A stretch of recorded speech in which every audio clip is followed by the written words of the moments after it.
मरती हुई ज़मीन को बचाना पड़ा मुझे, बादल की तरह दश्त में आना पड़ा मुझे।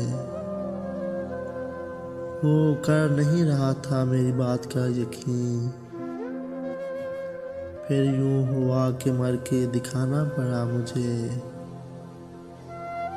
उस अजनबी से हाथ मिलाने के वास्ते महफिल में सबसे हाथ मिलाना पड़ा मुझे। भूले से मेरी सिमत कोई देखता न था,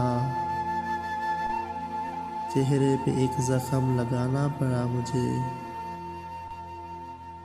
यादें थीं दफन ऐसी के बाद अज़ फरागत भी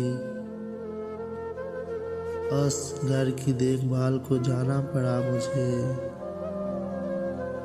उस बेवफा की याद दिलाता था बार बार, उस बेवफा की याद दिलाता था बार बार। कल आईने पे हाथ उठाना पड़ा मुझे, ऐसे बिछड़ के उसने तो मर जाना था, ऐसे बिछड़ के उसने तो मर जाना था। उसकी नज़र में खुद को गिराना पड़ा मुझे, फिर यूं हुआ कि मर के दिखाना पड़ा मुझे।